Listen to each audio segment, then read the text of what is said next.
Hello everyone. Today I'm going to discuss about the servo motors. So as the name suggests, a servo motor.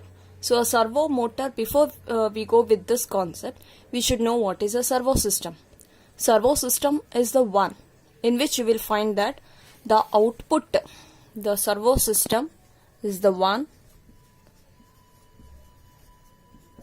in which we will find the output will be with respect to the mechanical variables, like output will be in terms of the mechanical variables, okay, like position, velocity, or it can be acceleration. So such systems are nothing but it is a automatic control system. So in which the output will be the mechanical function, such as like controlling the position of the shaft or controlling the angular speed of the shaft. So it is controlling the angular speed of the shaft. Okay, so the motors which is being used in such control systems will be driven by the signal, which will be derived based on the errors, informations which has been supplied to the controller. So this motor which is used in such servo system or a servo mechanism is called to be as a servo motor. So we can call it as the servo motors can also be used as a feedback element in any type of the control system, where we are going to control the variables. In terms of what? We are controlling the mechanical variable. So that means we are controlling the angular speed or the position or the velocity or the acceleration. So therefore, whatever the information you are going to give it as a feedback, which will be supplied to the controller, is nothing but a servo system. And under that servo system, the mechanism will be played by a motor which is called as a servo motors. Now let us move on to what are the good requirements of this servo motor. What are the good requirements of a servo motor? Requirements of servo motor. Requirements of a good servo motor. So the first requirement is the linear relationship between the electrical control by a signal and the rotor speed. Okay, so a linear relationship between the electric control by a signal and the rotor speed, it should be over a wide range. Second thing is the inertia of rotor. It should be as small as possible. So that a servo motor must stop running without any time delay if the control signal to it is removed. Okay, then the next thing is its response should be very fast. So for quickly changing the error signals, it must react with the good response. That is the one thing. And one more thing is that it should be quickly reversible. It should be able to quickly reversible. And one more thing is that it should have a linear torque speed characteristics. Which will be proportional to the applied voltage, applied control signals. Okay, and one more thing is that its operation should be stable. without any oscillations. Without any oscillations or overshoots. So these are the requirements of a good servo motor. So what are the good requirements? It should have a linear relationship between the electrical control by a signal and the rotor speed over a wide range, and the inertia of a rotor should be small as possible, so that servo motor should be able to stop running without any time delay if control signal is been removed, and its response should be fast enough. Okay, so if you are going to change any error signals, it must react with that good response. Okay, and it should be quickly reversible, and its linear torque characteristics. It should have a linear torque characteristics, and the operation should be stable without any oscillations or overshoots. Now let's on. We are going to move with the construction of a servo motor, and we will discuss about the working principle and the characteristic as well as the applications of AC servo motor. Okay, so now the AC construction, when you're going to consider, it's not so very new thing to you. So as you all know that in induction motor, constructionally it is of two types. Similarly, in the servo motor, we are going to concentrate onto the same concept, the stator and the rotor. Now let's move on to the construction of a servo motor. So it consists of the stator and rotor. So here the stator is going to carry the two windings, okay, uniformly, which will be distributed, and it is displaced by 90 degree in space from each other.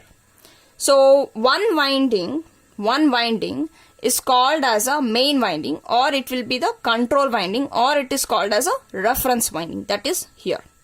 One winding which will be connected across AC supply, that is called as a main winding, or it is called as fixed winding, or it is called as reference winding.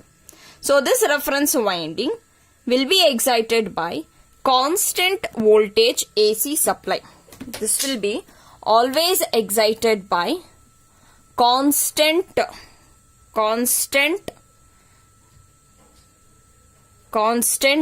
voltage AC supply.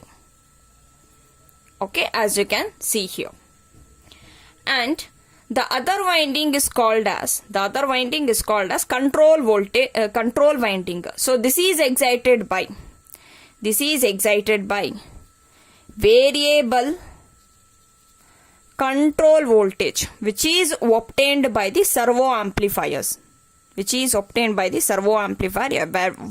you can see here.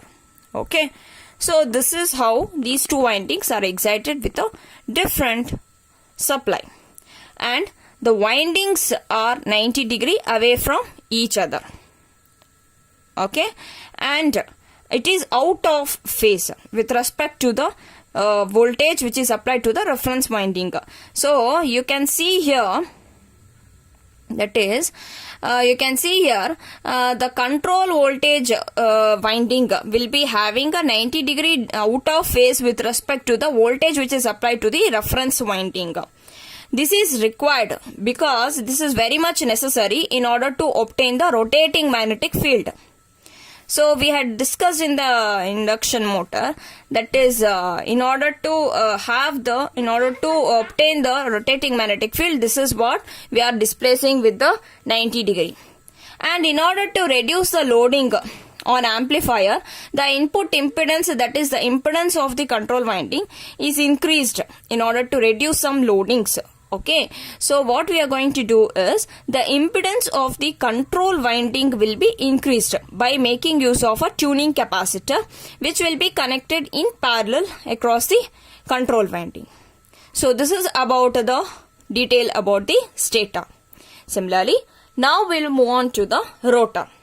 So a rotor consists of the two types. What are the two types which we discussed in the induction motor?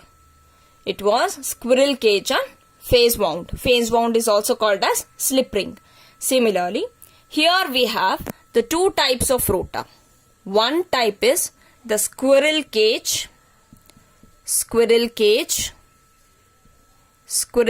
rotor, and the second type is drag cup type. So instead of having a slip ring, this is a new name you are going to study today. That is a drag cup type rotor. Drag cup type rotor. And squirrel cage rotor construction, you have already seen it. It will be almost similar what you had studied in the induction motor. Let me draw that. So here you can see that this is of a squirrel cage type of a rotor. It has a aluminium bars. It has aluminium bars which is shorted at the two ends, with the help of the end rings. So these are the end rings. Okay. So the overall construction will just looks like a cage. So the aluminium conductors are mainly used in order to keep the weight as a small, and its resistance will be high, in order to keep the speed torque characteristics as linear as possible, right? And here the air gap will be kept very small, okay, which is going to reduce a magnetizing current. Similarly, in the case of the drag cup type of rotor, what is the change here? You will find here it consists of the laminated core which is provided inner, and it will be surrounded by the drag cup type. So here, to reduce the inertia, a drag cup type of a rotor construction is used. So that we had studied in the beginning of the good requirement of the servo motor. So I had told you, in order to reduce the inertia, we have to make use of this type of a construction. So there are two air gaps in this construction. You can find it here one and here one. Okay, and the drag cup type is made up of a non-magnetic material, like it can be of a copper or aluminium or an alloy. And here the slotted rotor laminations is being replaced by a set of stationary ring shaped laminations. You can see that in this construction. Okay, so now this is about the construction which you had studied now, and now let's move on with its working. So how does it works? So the main operating principle of this AC servo motor, or you can call it as the two-phase servo motor, will be same as that of a normal three-phase induction motor what we had studied. Okay, here the control voltage applied to the control winding. Okay, the control voltage which is applied to the control winding and the voltage which is applied to the reference winding are 90 degree out of phase. So hence the flux will be produced by the current through the control winding, which is also 90 degree out of phase with respect to the flux which is produced by the current through the reference winding. So the resultant flux which will be produced by both of them, a resultant vector will be produced. That is nothing but a resultant flux. So a resultant flux in the air gap is hence rotating in nature. So it is called as rotating magnetic field. Then the rotor will be stationary at the start. Okay, it will be stationary at the start. But as the rotating flux which is going to sweep over this rotor, the EMF will get induced in the rotor. So this EMF will circulate the current through the rotor. So the rotor current will produce its own flux which is called as rotor flux. So this flux interacts with the rotating magnetic field, okay, producing a torque on the rotor, and the motor will start rotating. This is what the basic principle of a servo motor, which is almost looks similar to that of the three-phase induction motor. Now let's move on with the torque speed characteristics. So this is a torque speed characteristics. So where we have to make ensure for a servo motor must have a linear torque speed characteristics. Second point thing is the slope of the torque speed characteristic must be negative. Third one is the characteristics must be parallel to one another for various values of the control voltage applied. So let us see that here. This is a first characteristic where the rotor resistance is increased. Rotor resistance is increased and the torque speed characteristics becomes more and more linear. You can see here. So when the R1 is taken, the value, okay. So R1 when you're going to get this output characteristic, right? The speed torque speed characteristic, and when you coming to R2. Okay, it is when you're going to increase the value of R2, it is little bit again it is going to improve to become as a linear curve. And next coming to when you're going to increase the value of resistance R3, you can completely get the linear curve with respect to torque speed characteristic as what we need it for servo motor. So this satisfy linear torque speed characteristic. Second thing I told you that the slope of the torque speed characteristic, it must be negative.